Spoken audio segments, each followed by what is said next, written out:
Hi friends, ഇന്നൊരു പട്ടുപാവാടയ്ക്ക് വേണ്ടിയിട്ടുള്ളൊരു ടസലാണ് കേട്ടോ ഉണ്ടാക്കുന്നത്. അപ്പോൾ അതിനായിട്ട് 3.5 ഇഞ്ച് നീളവും 3.5 ഇഞ്ച് വീതിയുമുള്ള കുറച്ച് തുണിയാണ് എടുത്തിരിക്കുന്നത്. ഒരു 8 പീസ് തുണിയുണ്ട്.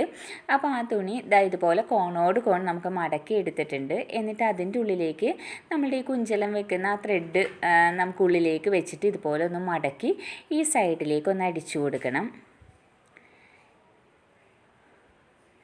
ഇവിടെ ഇതുപോലെ നമുക്ക് അടിച്ചുകൊണ്ട് വന്നിട്ട് ഈ താഴെ ഭാഗം ഉണ്ടല്ലോ അതൊന്നിങ്ങനെ മടക്കി വെച്ച് കൊടുക്കാം. അതല്ലാന്നുണ്ടെങ്കിൽ അതിങ്ങനെ പുറത്തേക്ക് നീണ്ടു നിൽക്കും. അത് കാരണം കൊണ്ടിട്ട് ഇവിടെ ഇങ്ങനെ അടിച്ചു കൊടുക്കാം. അത് അടിച്ചു കൊടുത്ത ശേഷം ഇതിങ്ങനെ നമുക്ക് പുറത്തേക്ക് എടുക്കാം. കണ്ടോ, ഇതുപോലാണ് നമുക്ക് കിട്ടുന്നത്. ഇനി ഇതിങ്ങനെ ഒരെണ്ണമായിട്ടല്ല നമ്മൾ ചെയ്യുന്നത്. പാവാടയുടെ അറ്റത്ത് ഇങ്ങനെ കുഞ്ചലം ഇങ്ങനെ അധികമായിട്ട് ഇങ്ങനെ തൂങ്ങി കിടക്കുമ്പോഴല്ലേ നല്ല ഭംഗി ഉണ്ടാകുന്ന ഒരു കുഞ്ഞിന് വേണ്ടിയിട്ടുള്ള പട്ടുപാവാടയാണ് തയ്ക്കുന്നത്. അപ്പോൾ അതിന് ഇടാൻ വേണ്ടിയിട്ടുള്ളതാണ്. അപ്പോൾ അതുകൊണ്ടിട്ട് തന്നെ ഞാൻ 3-4 ഇതുപോലെ വെച്ച് കൊടുക്കുന്നുണ്ട്. അപ്പോൾ ഇങ്ങനെ വെച്ചിട്ട് നമ്മൾ ആ ഒരു ഗ്യാപ്പ്, ഒരു 1.5 ഇഞ്ച് ഗ്യാപ്പിലാണ് അടുത്തത് നമ്മളിങ്ങനെ തയ്ച്ചു കൊടുക്കുന്നത്. എന്നിട്ട് ഇതും ഇതുപോലെ തന്നെ ഒന്ന് നിവർത്തിയെടുക്കാം.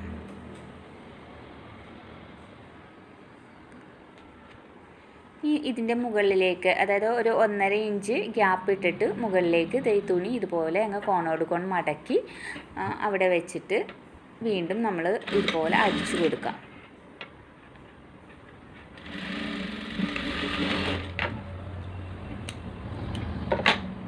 ആ സൈഡിൽ എക്സ്ട്രാ നിൽക്കുന്ന പീസൊക്കെ നമുക്കങ്ങ് കട്ട് ചെയ്ത് മാറ്റാം കേട്ടോ.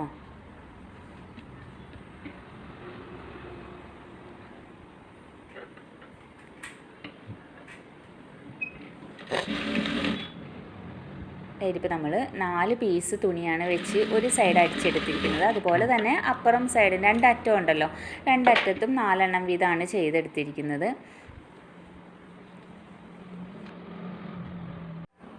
ഇതുപോലെയാണ് പാവാട തയ്ച്ച് കഴിഞ്ഞ് നമ്മൾ അതിലേക്ക് വള്ളി വെച്ചിരിക്കുന്നത്. ഇതുപോലെ ഇങ്ങനെ കുഞ്ചലം പോലെ തൂങ്ങിക്കിടക്കാൻ നല്ല രസമായിരിക്കും. ഒരു 7-8 വയസ്സുള്ള ഒരു കുട്ടിയുടെ പട്ടുപാവാടയാണിത്. വീഡിയോ ഇഷ്ടമായിട്ടുണ്ടെങ്കിൽ ഒന്ന് ലൈക്ക് ചെയ്യുക, ഷെയർ ചെയ്യുക. താങ്ക്